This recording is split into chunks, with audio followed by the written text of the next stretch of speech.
Hello विद्यार्थियों, चूंकि आप जानते हैं बोर्ड परीक्षा बहुत ही नज़दीक है और बोर्ड परीक्षा से संबंधित जितने भी महत्वपूर्ण टॉपिक होंगे अब डे बाय डे आपको सारे टॉपिक पे वीडियो मिलेंगे। एक सबसे ज्यादा पूछा जाने वाला क्वेश्चन है कि लाल आंकड़े की किताब, हिंदी में बच्चे पूछा जाता है और इंग्लिश में या डायरेक्ट इसी नाम से पूछ देगा कि रेड डाटा बुक किसे कहते हैं, लाल आंकड़े की किताब या रेड डाटा बुक।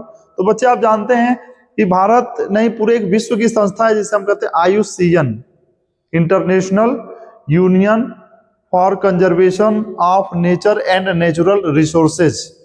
IUCN एक ऐसी संस्था है जो पूरे विश्व में यानी पूरे पृथ्वी पर जितने भी जंतु खोजे जाते हैं या जितने भी नए पौधे खोजे जाते हैं सबका आंकड़ा उपलब्ध कराती है।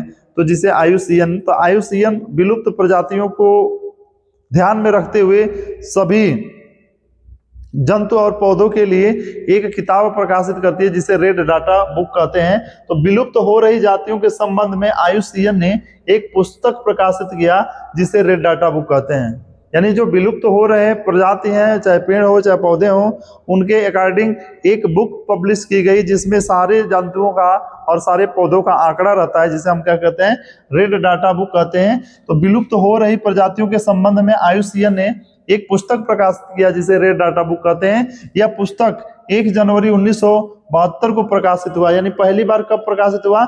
1 जनवरी 1972 में फर्स्ट टाइम पब्लिश हुआ। पर इसकी 5 सीरीज जो पुस्तकें हैं वो प्रकाशित हो चुकी हैं जिनमें अलग अलग जंतुओं का संबंध है। यानी अलग अलग जंतुओं के संबंध में रखा गया है कि जंतु कितने हैं, पौधे कितने हैं, कितने विलुप्त हो चुके हैं, कितने विलुप्त के कगार पे हैं, कितने दुर्लभ प्रजातियां हैं। इन सारा आंकड़ा ये इस पुस्तक में दिया जाता है, इसीलिए इसे हम रेड डाटा बुक कहते हैं। पर रेड डाटा बुक 4 रंग के पृष्ठ है। रेड डाटा बुक में 4 रंग के जो पन्ने हैं वो 4 रंग के हैं। पहला है रेड कलर के पृष्ठ, पहला है लाल पृष्ठ, बहुत ज्यादा इंपॉर्टेंट है। लाल पृष्ठ में विलुप्त हो रही प्रजातियों की जानकारी दी गई है, इसके बचाव पर ध्यान केंद्रित किया गया है। यानी रेड कलर का पृष्ठ इसलिए है ताकि कह रहे हैं कि विलुप्त हो रही या विलुप्त हो चुकी जीवों पे उन पे ध्यान केंद्रित हो। यानी हमारे जो वैज्ञानिक है या जो हमारे संरक्षण है या जो भी वनस्पतियों को और जंतुओं को संरक्षित करने वाली जो संस्था है उसका ध्यान आकर्षित करने के लिए रेड कलर के पृष्ठ इसमें शामिल किए गए हैं। दूसरा है व्हाइट पृष्ठ यानी सफेद पृष्ठ।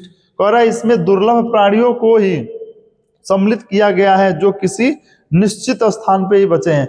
यानी इसमें दुर्लभ प्राणी, ऐसे प्राणी जिनको विलुप्त होने की तो खतरा नहीं है लेकिन विशेष रूप से उनको ध्यान देने की जरूरत है। दुर्लभ प्राणी माने ऐसे प्राणी जिनकी संख्या बहुत ही कम है, उन्हें भविष्य में विलुप्त तो नहीं होगी लेकिन उनकी संख्या कम होने से विलुप्त होने का खतरा है।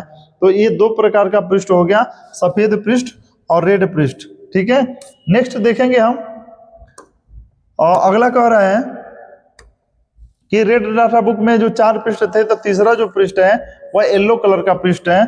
और येलो पृष्ठ में क्या लिखा गया है, यानी पीले रंग का जो पृष्ठ है, कह रहा है इन पृष्ठों पर विलुप्त हो रहे जीवों की जानकारी दी गई है जिनकी संख्या तेजी से घट रही है। यानी बहुत ही तेजी से इनकी संख्या क्या हो रही है, घट रही है। तो उनको येलो पृष्ठ में दर्शाया गया है। और अंत में है भूरा पृष्ठ, इनमें उन प्राणियों की जानकारी दी गई है जिनकी संख्या भविष्य में कम होने की संभावना है।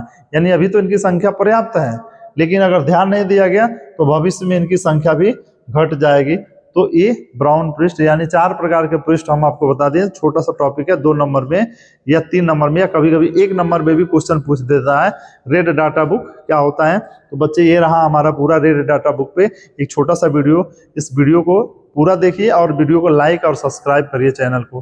ठीक है, नेक्स्ट वीडियो आपको अभी अगली कड़ी में मिलेगी। Thank you.